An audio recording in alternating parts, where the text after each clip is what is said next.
Hey everyone, hope you're having a good day. My name's Andy. My channel is Finding Value. Today we're going to go through Twitter, see what people are sharing on social media. Three different topics: wealth building, commodities, and/or financial topics. So I'm going to dive right in, take a look, see what people are sharing, and share my opinion as we go through it.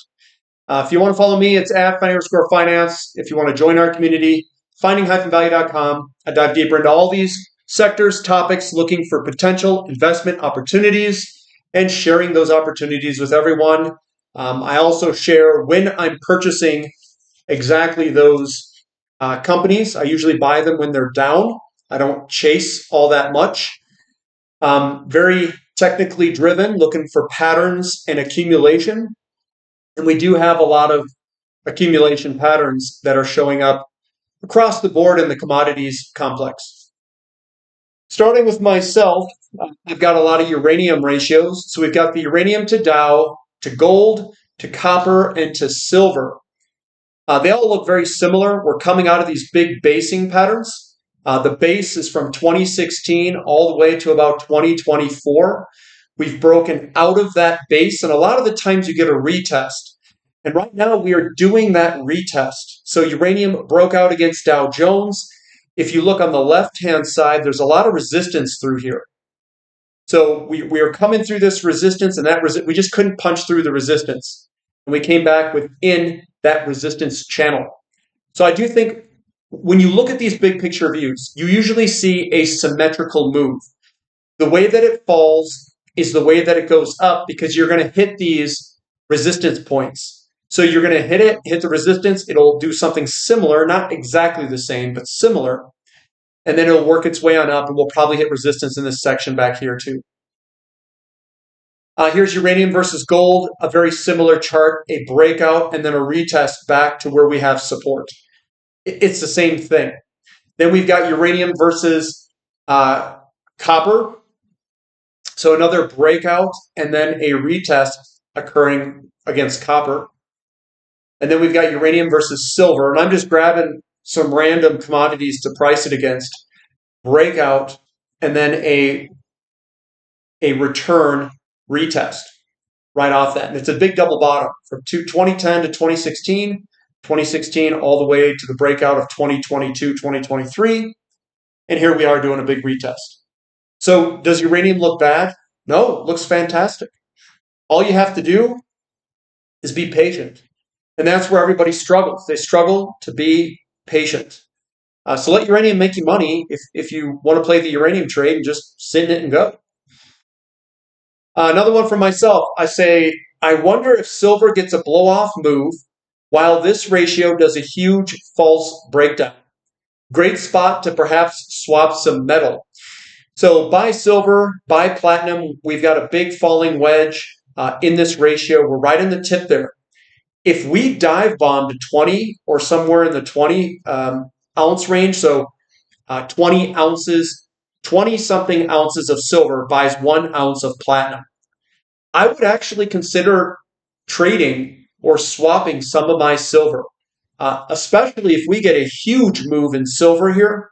Like if we go to $50 or $75 and platinum doesn't keep up, I think there's a big opportunity here that could come on a false breakdown.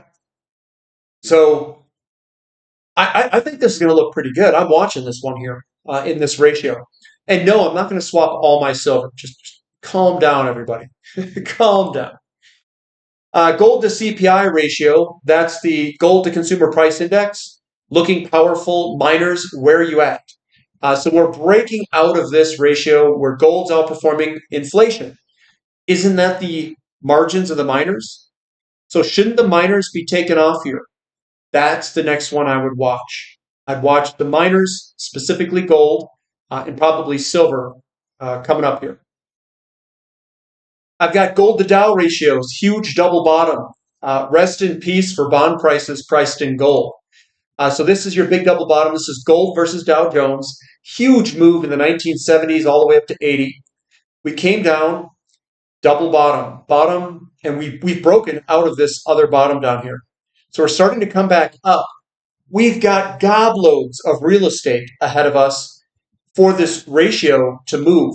And I'm sure it's going to be a combination of gold going up and Dow Jones going down. Scrolling over, this is gold versus bonds. TLT is bond prices. Look at this thing go, guys. Big old move for gold, absolutely ripping against bonds. And that's where we should be. We should be in gold, not bonds. Bonds look absolutely horrible. Another one, Dow to gold ratio, breakdown engaged.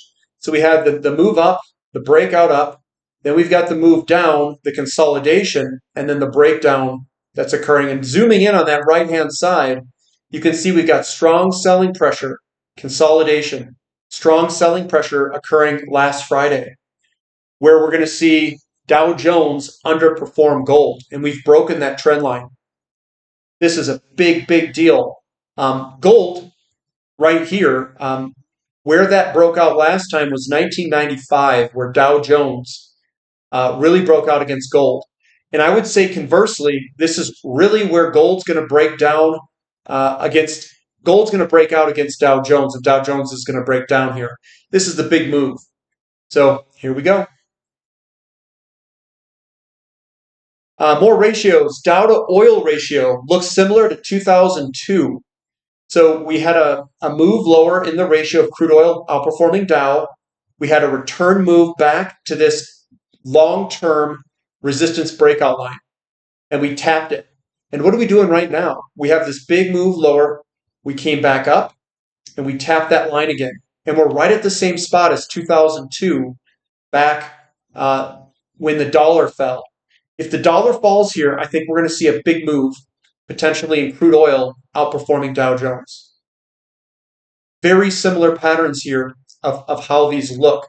Yes, they're a little different, but even if you look at the fractals coming up here, fractal here, that little portion's right here. It came on up. You got this little junk there. You've got this little junk all going through here. A little spike up and a spike up. It's roughly the same fractal. It is the same stinking fractal. And this here would have been the best buying opportunity for a lot of the equities, for a ton of the equities here. Crude oil equities, that is. Oil to Dow ratio looks good for oil, so I swapped some of these around. Crude oil versus Dow, and you can see we've got a squeezing wedge, a breakout, and another squeezing wedge. And you can see that we're gaining some traction here over the past week of coming back in the pattern. What is this called? That's a false breakdown. It's also a double bottom that could potentially be coming up here. If that is the case, guys, crude oil is going to do something ridiculous coming up, because we've got crude oil outperforming the Dow. We've got a false breakdown, which is the slingshot move. And it also looks good and has the same fractal when you flip it upside down. So all of these are mirroring each other when you flip them. God, it looks good. Crude oil looks really good here. It looks really, really good. There's a ton of opportunities in energy service right now and the exploration production companies.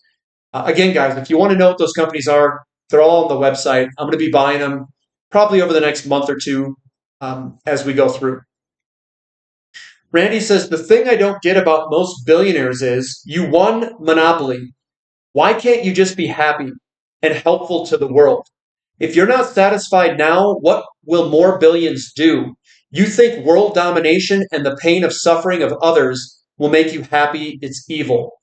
Well, I hate to tell you, but billionaires are not your problem.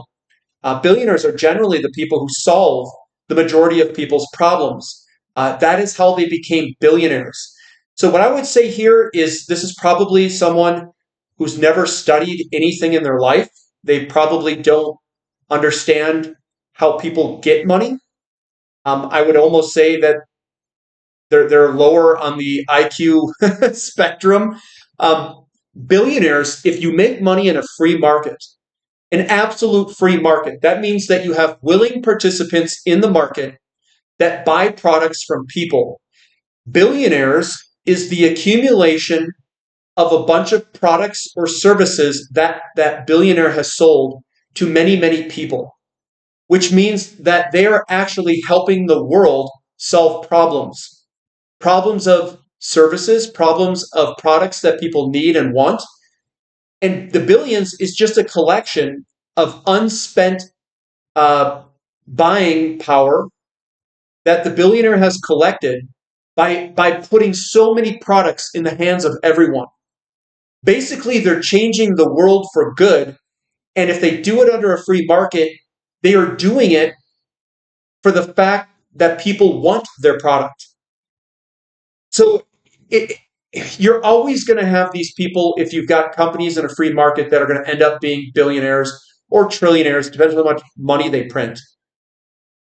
And it's going to go to the people who have the best products that serve the problems of the most people. To think otherwise just means you don't understand anything. It's like arguing against a wall.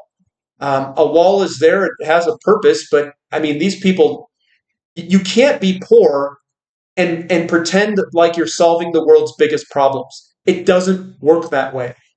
I'm sorry to tell you that. And to take and steal, this is the thing that gets me really mad. When people don't make a lot of money, they generally blame someone else. They do this blame game, just like this person's doing here. And then what they want to do is they want to try to steal their wealth. They want to take it from the billionaires. They want to take it from people who've accumulated through hard work in a free market where people willingly bought products and services. And they claim that they are noble and ethical by stealing someone else's wealth that they acquired from a free market and free choice. Tell me who the evil person is there. If the billionaires are evil, what does that make her? The devil? You cannot have that viewpoint if you have any logic, in my opinion.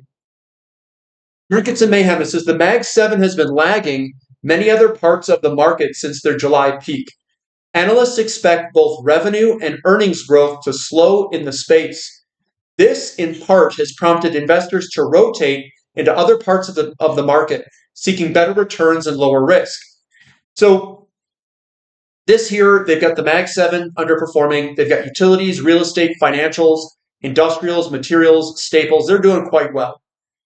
This here is a function of where you're at in the business cycle. And I've got a business cycle. So if these are outperforming, here's the tough part. Utilities are probably outperforming because we need to build a whole bunch of electricity power generation. Like we have to. Real estate, financials, industrials, and materials are probably subject to the cycle. Utilities could be an outlier. It could be. I'm not saying it is, but it could be. So when you look at what outperforms here, we've got financials, energy and materials, healthcare, consumer staples, utilities. I know healthcare has not been performing very well. Real estate's an outperform in a recovery phase. Industrials. So here's industrials. Here's real estate, financials, materials. That's all here. Here are it's phase 2 and phase 4 is what's outperforming at this exact moment. Utilities is outperforming. I don't think we're in contraction necessarily. We could be. Consumer staples is down here. Yeah. But utilities, I think, are just a one-off because AI and all these data centers are coming, and they gotta move here, guys. They gotta grow like heck. There's big, huge growth for electricity. So I would assume that people are piling into them.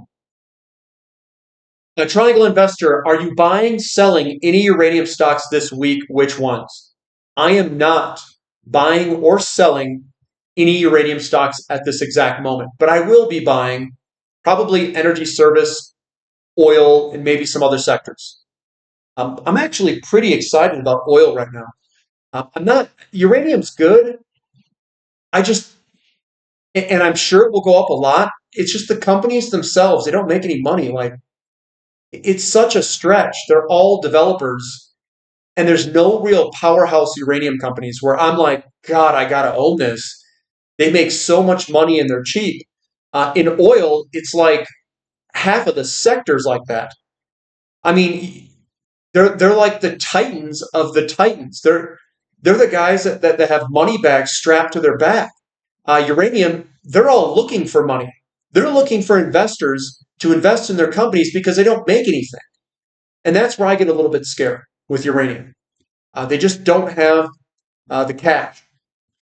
Terrifying statistic, trust in doctors and hospitals, 70% plus in 2020, 31.4% now, on its way to zero. And this is trust in physicians and hospitals dropped from over that. So, my trust in physicians and hospitals have also dropped. The way that I view a lot of doctors is they just go to school, they learn how to prescribe some sort of medicine, most likely trained by pharmaceuticals or these big healthcare companies, and then they just try to feed you with crap. The root cause of most everything, in my opinion, is most likely related to diet. So if they don't know anything about diet, how do you fix the root cause of the problem if almost everything is caused by diet? Now, there are outside things that people are exposed to that could have problems. You could get cancer from being exposed to, chemicals of some sort. But for the most part, it's mainly diet and or lack of nutrients in your body. So how do they solve that? By feeding you a bunch of crap. They don't. The root cause would be looking at your blood work and looking to see what you are short. Is it iodine? Is it something else that you need in your diet to get you back into, we'll call it the happy state? So this is Charlie Munger. He says people take 4 courses in economics. They go to business school, have all these IQ points, and write all these essays, but they can't synthesize worth a damn. So what does that mean? What does synthesize mean? That's where engineering comes into play. You can take vast quantities of data. You look at all of these things, and then you synthesize it together to come up with a conclusion. And that's where a lot of people are weak. They need to be told what to do. They can't figure things out by themselves. And that's where deep thinkers that can solve really difficult problems come into play. The difficult problems means that you can take a lot of data. In engineering school, guys, some of these problems are ridiculous. In math, they say solve this equation. In engineering, they give you a problem and you have to figure out all of these equations that you can pull from to come up with a solution. You may or may not need to use 3, 4, 5, 6, 7, 8 different equations. You piece them together to get a solution. That is called synthesizing.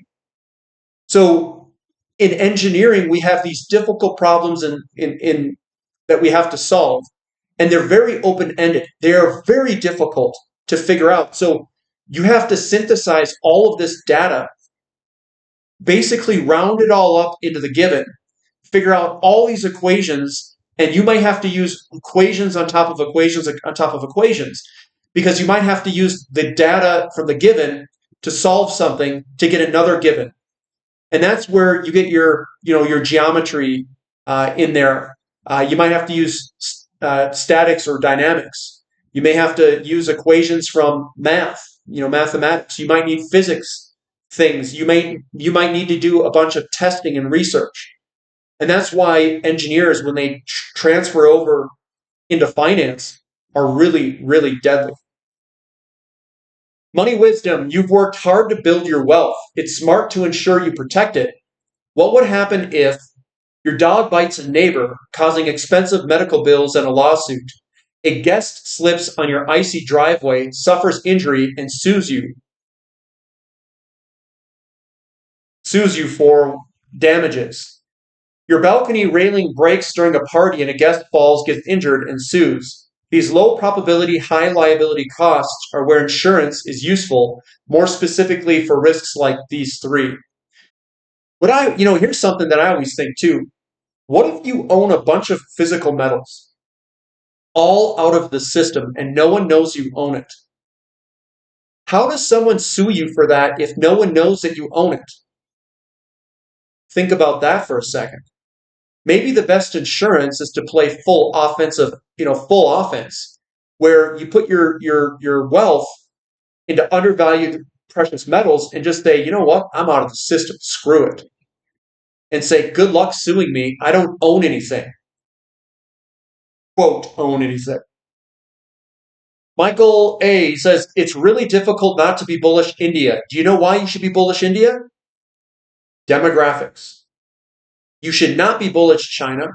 United States is okay. Euro, not too good there in terms of their demographics. India, perfect demographics. They're going to rip. India's a spot to be.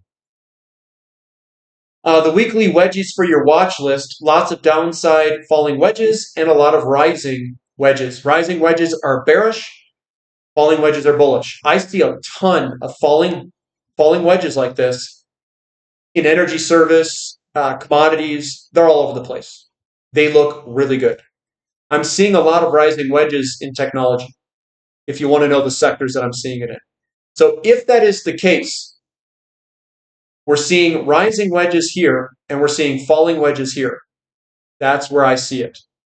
We are probably still in phase 2, my guess.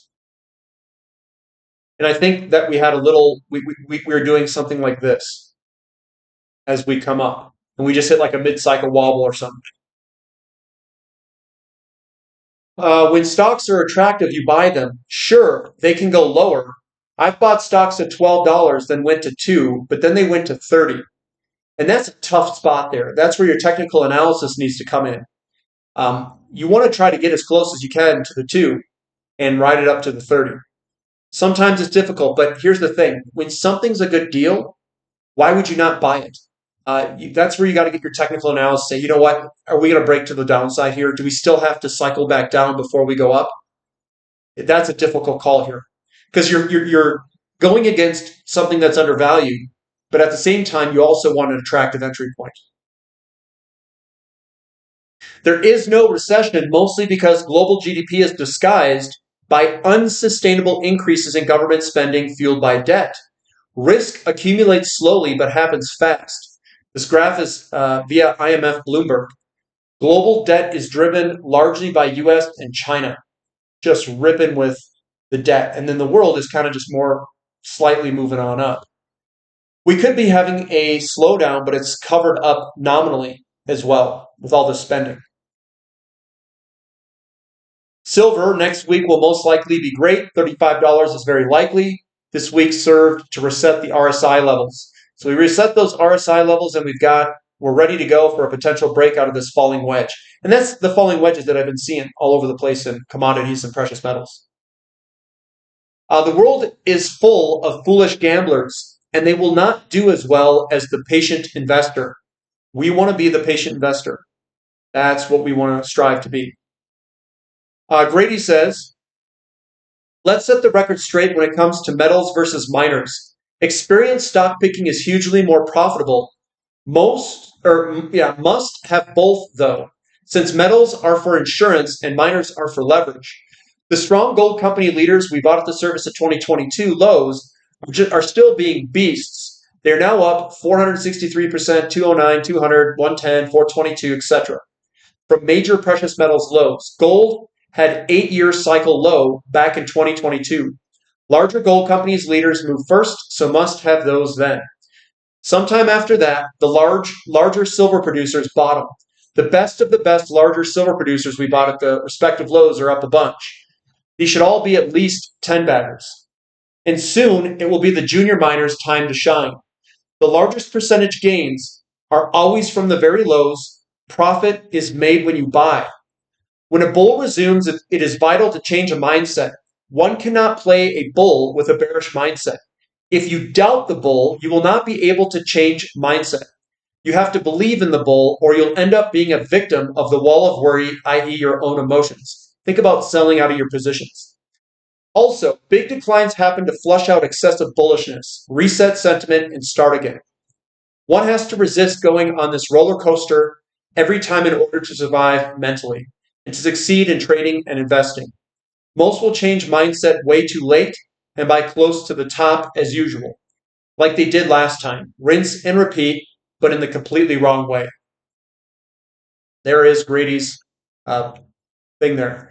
The big money is not in the buying or selling, but in the waiting, says Charlie Munger.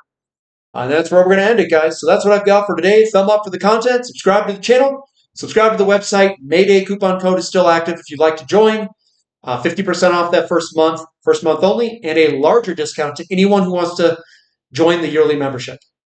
But that's what I've got for today. We'll catch you later. This is Finding Value.